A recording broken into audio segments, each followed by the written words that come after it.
Love is the Answer series, self-love. You already know what to do. Like, subscribe, hit the notification bell, and share, you guys. That is so important. Please share. If you have been enjoying the project, if you have been enjoying the content, if it's been an inspiration, if it's been a blessing to you, if you know anyone that it could possibly be a blessing to, please pass that along. It is super important to share. Wow, so I got my chapstick, you guys. Chapped up right now. Episode 6, right, you guys? In real life, you legitimately could be anywhere right now doing anything, but you are here with me, and I'm super appreciative of that. I have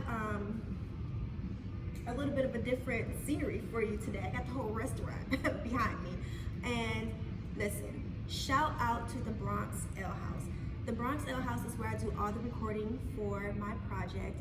They have been super nice, super generous, and allowing me to use this space free of charge, okay? And that's only for the kids. So don't come up in here talking about, don't try it. Can I use this space? The answer is no. The answer is no. But I'm super appreciative, and this has just been the perfect space to do my recording. I have this beautiful picture window. It's not even a picture window. This is it's literally like a garage door window. That's how I get all the natural lighting for my project. There's people walking past right now. Look like, what is she doing? Don't mind your business, okay? Mind your business. Don't worry about me. But I just need to give a huge shout out to the Bronx Ale House. You guys, thank you so much. I'm so appreciative. With that being said, thank you for joining me for part 2 of the Love is the Answer series. If you guys have yet to check out part 1, Abort This Mission. Abort This Mission, check out the episode first. It is entitled The Idea of Love, and I thought that was a super cute episode. I loved sharing that story. It is a little bit longer, but you know, if you have time, if you're interested, you know, if you're interested in seeing like a more cute and vulnerably mushy side of myself, that is the episode for you. But today is all about self-love, which is obviously super important, super necessary, especially before attempting to extend love to another person. You guys gotta love yourself first. Got to love yourself first. I already know what you guys are thinking. I already know what you guys are thinking. Oh, I love myself. I love me. Girl, do you love you? Yes. Yes, I do. Thank you for asking. But I have to say, wow. You guys, I am drinking coffee today. A spiced pumpkin coffee at that. Like, who the hell do I think I am? It's basically a milkshake. Good AF. I'm usually drinking tea or like a hot cider, but I don't know today. Cheers, yellow. But I have to say, bring it back, right? Bring it back, A. I have to say that even though we love ourselves, I feel like we don't give much thought to who we are. And I don't know, maybe I should speak for myself. I know that I don't often take the time to look in the mirror and identify just who the F I am.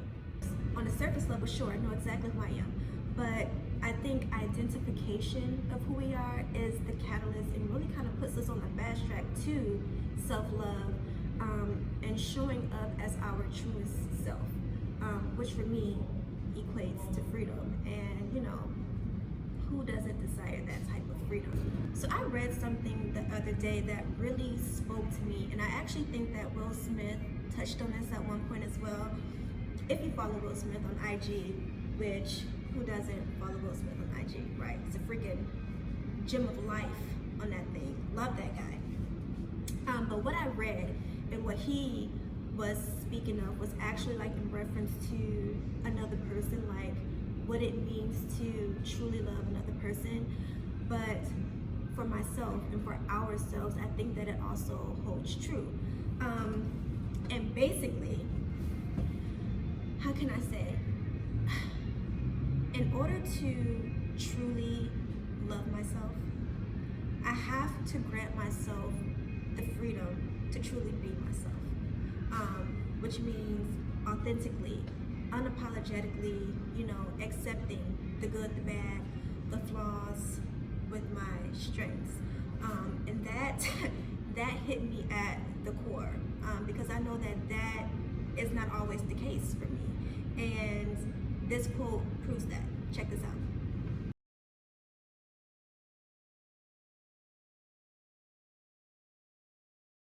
So this is actually one of two quotes that I'm going to share today, and I'm still in 2015 here. In 2015, you guys, I was just scratching the surface, of like this whole self-identity, self-love. Like I've never not loved myself, but I don't think that I've ever, if I can be honest, I don't think that I've ever like unapologetically showed up like, what's up, like this is me. And it may have a lot to do with the fact that I've worn a mask, or even the fact that like maybe I didn't even know myself. But I think that says a lot about how we think about ourselves, how we feel about ourselves, which whether it be consciously or subconsciously. Should I stop saying we? Should I stop saying we? Maybe go speak for yourself, right? This message I know isn't going to be for everyone, but to whom it's for who it's for, just know I'm right there with you. And for me here, I'm starting to see this come to the forefront. The whole like it's time that I start to forgive myself and embrace the woman that I am. I'm starting to have like a miniature revelation, and actually kind of like beginning to check myself. Like, hold up. See, I absolutely struggled with forgiving myself. I struggled too with finding myself, which I think is the first issue. And like the first question that actually needs to be addressed, like, am I really lost? Though, are we really lost? Or do we just need to identify and declare? Like, no. This is who I am. Because I think sometimes we allow other people, we allow circumstances, situations to declare and define that for us. And let's be honest, sometimes it's accurate. Sometimes it is accurate, and that's something you'll have to acknowledge first, and then steps can be taken, to work on that if desired. But other times it's like, no. And this is like the first time that I can recall anyway that I had that realization, and I did that in reference to this quote. I just had to look at myself and be like, girl, stop it. I had a really hard time forgiving myself, especially like when it involved another person. Big issue of mine, okay? Less of an issue rather today, but one of my biggest issues has been the need to be understood. Alexa, play Escape, Understanding. What I need from you is, I just needed understanding, period. I needed it, like, I needed it. So this particular quote, I was dealing with something with an old friend. We're still friends to this day, but then it was a little rocky. And I just needed them to know, listen, you are not speaking to, you're not dealing with the person that I was. Like I knew the person that I had become. I knew how I had changed, the lessons and like the journey from, this point to that point. And I just needed him to get that. I needed that acknowledgement. I needed that understanding. Why? That identification, that self-love, it was lacking. Clearly it was lacking, because if I didn't get that understanding, it almost put me back in that old space. It had me down, and it was almost condemning. You know what I mean? Because at this particular point, I had grown. I was growing, and I had a strong desire to continue to grow. So I had to grasp the understanding that, I'm actually the only one holding myself in contempt here, not that other person. If they don't understand and if they don't accept it, that is okay. My only responsibility is to extend the apology, to extend the acknowledgement of wrongdoing, or extend like that, the realization of this hurt you. That is my only responsibility, to extend that, and then walk it like I talk it. You feel me? I don't have to jump through hoops or fire to prove anything. The only thing that I have to do at this point is show up. You know what I mean? Show up as that person. And let's be clear, it is very difficult to do that when people, including ourselves, it's difficult to do that when people continue to see us or acknowledge us as the person we were. F that. Now let me make this quick point. sometimes people do understand, they do get it, they do believe you. They just don't care much anymore. In which case, they are not going to give you the acceptance that you are looking for anyway. And that is a new one for me. I'm not going to lie, especially being a person that's like, look, I'm going to need you to get this. You are going to stunt your growth trying to get people to understand. Period.